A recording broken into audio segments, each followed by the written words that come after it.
Ikalawang bahagi, Part 2. May dalawang palatandaan upang makilala ninyo, unang mga tao, kung anong meron ang inyong lingkod sa aking katawang laman, at kung bakit ang liwanag ng Diyos na lumukob sa aking buong katawan, dugo at kaluluwa, bago pa magtungong Roma, Italia, na ibinigay ng Inang Birheng Maria sa isa sa aking tatlong panaginip bilang siya ang ina ng Diyos, ay ang misteryo ng pagka-Diyos at pagiging tao ng ating Panginoong Hesukristo sa aking buong pagkatao ng ating pananampalataya sa muling pagkabuhay ng laman.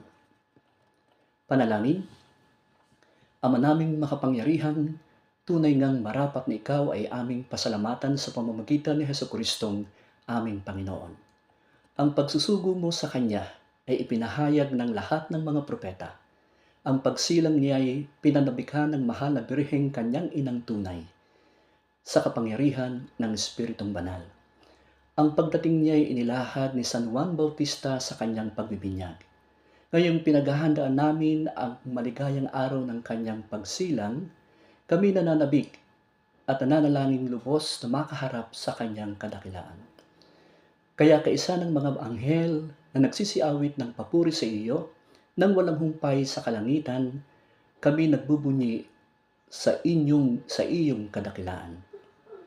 Kaya ang unang hiwa sa operasyon na tahi ng inyong lingkod sa kanang likurang bahagi o likod na siyang hinipo ng Inang Birheng Maria sa unang taon ng pagpasok ko sa seminaryo bilang nagpapari, na aking napansin sakto na ang Inang Birheng Maria ay nagpakita sa Medjugorje noong ika-24 ng Hunyo 1981 sa kapistahan ng kapanganakan ni San Juan Bautista.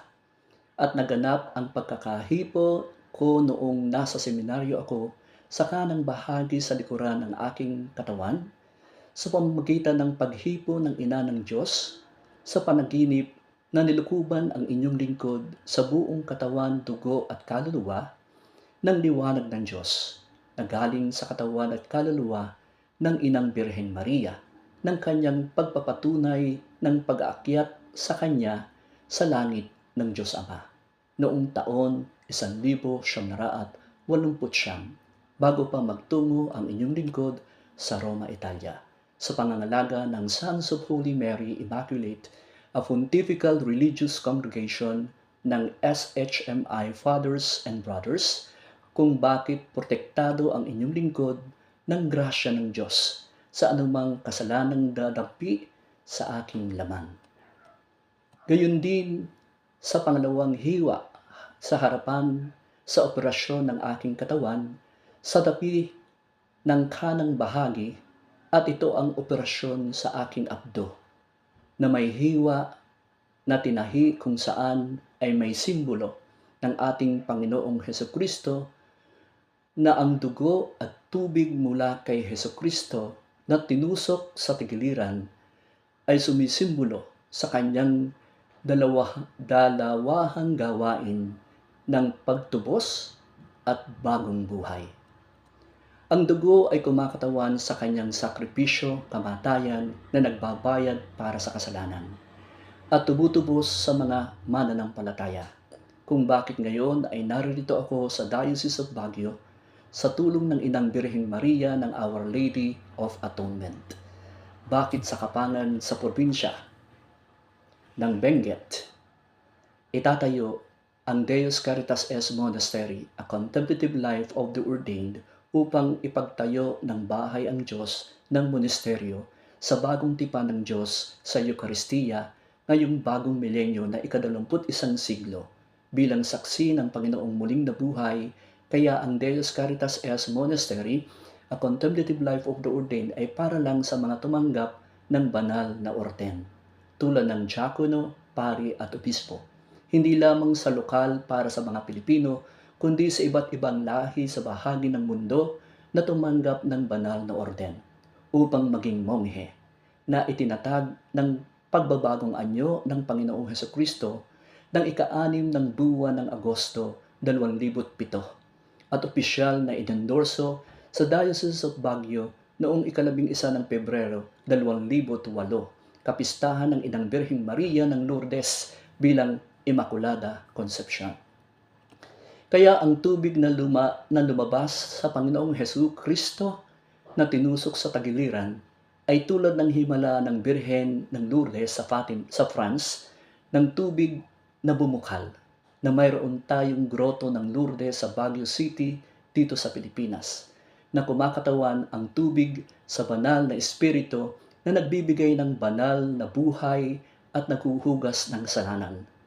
At ito ang kahulugan ng bagong tipan ng Diyos sa mundo ng mabuting balita sa loob ng banal na misa bilang saksi ng Panginoon ng muling pagkabuhay ni Hesukristo na naganap sa Puiano, Verona taon 1991 at 1992.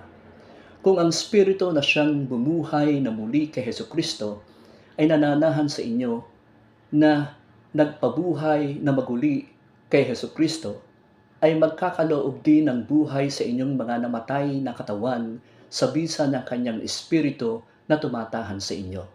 Hinango sa sulat ni San Pablo Apostol sa mga taga-Roma, Kapitulo 8, versikulo 11, kung bakit gayon na lamang ang kahalagahan ng pagkataong muling nabuhay si Kristo. Ang katawang iyong tunay na totoo ay nagtataglay ng mga bagong katangian ng katawang muling nabuhay. Hindi sakop ng lugar at panahon, subalit maaaring lumagay saan man at kung kailan niya ibig. Hango sa Ebanghelyo ni Mateo, Kapitulo 28, talata 9, sapagkat ang kanyang pagkatao ay di saklaw ng lupa, kundi ng kalooban ng Ama. At ito'y ayon sa Katisismo ng Iglesia Katolika, sa Artikulo 11, sumasampalataya ako sa muling pagkabuhay ng laman.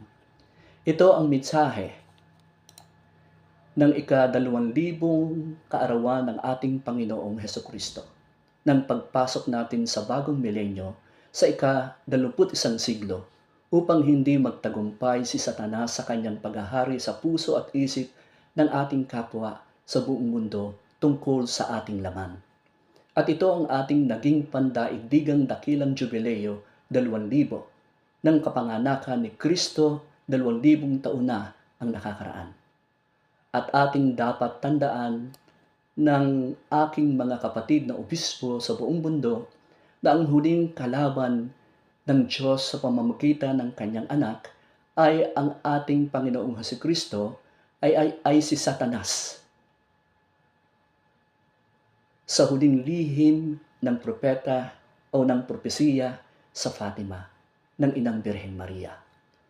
Kung bakit nung nasa Roma ang inyong lingkod ay nagpakita, binigyan ng pagkakataong ipakita ng Mahal na Birheng Maria ang kapangyarihan ni Satanas, ang evil spirit ng kabuuang dilim na napakalakas. Ngunit nang hinipo ako ng Mahal na Birhen sa aking kanang bahagi ng aking kamay, shoulder, biglang nawala at umalis si Satanas. Kung bakit si Lucia, ang nag-iisang buhay na saksi ng Fatima, ay namatay noong ika-14 ng Pebrero 2005. Ang petsa kung saan ipinagdiriwang ang pagkatatag ng Concert of Love Foundation noong ika-14 ng Pebrero 2003. Sa unang solo major concert ng Concert of Love 2003, alay sa kabanal-banalang puso ni Hesukristo na icon na ipinagkaloob ng yumaong Cardinal Simbidi at ang pagbabasbas para sa Concert of Love 2003 na nakasentro sa banal na orden at sa kabanalan ng pag-iisang dibdib o sakramento ng kasal at ng pamilya. At ngayon sa dakilang jubileo ng Pag-asa 2025, Sa ikatlong misteryo ng liwanag, ang pagpapahayag ng Panginoong Hesukristo ng kaharian ng Diyos sa langit, bilang si Hesukristo ang liwanag ng mundo ng ating misteryo ng Santo Rosario, sa tulong at gabay kasama ng panalangin ng Ina ng Diyos na si Maria, bilang saksi ng muling pagkabuhay ng Panginoon sa loob ng banal na misa, taglay ang liwanag ng Diyos na lumukob sa aking buong katawan, dugo at kaluluwa, ang liwanag galing sa Ina ng Diyos. Bakit may International Concert of Love Tour 2025 with a cause para ipalaganap ang mabuting balita ng muling pagkabuhay ni Hesukristo bilang saksi ng dakilang pag-ibig ng Diyos sa mundo. At para na rin sa mga beneficiaryo ng Concert of Love Foundation na gaganapin ng 9 na buwan simula ng buwan ng Setyembre 2025 hanggang sa buwan ng Mayo 2026 sa pagmamahal ng Ina ng Diyos na si Maria sa kanyang mga anak. Tayo bilang mga anak ng Diyos na tumanggap ng binyag sa pagpapakita niya sa Medjugorje at bahagi sa beneficiaryo ay ang bawat bansa sa 12 bansang pinili ng Diyos para bumisita at maghandog ng solo major concert na alay sa ating upuan o luklukan ni San Pedro, at kanyang kahalilin na ngayon ay si Papa Leo ika-14, ang ating Santo Papa bilang Bikaryo ni Kristo. Amen.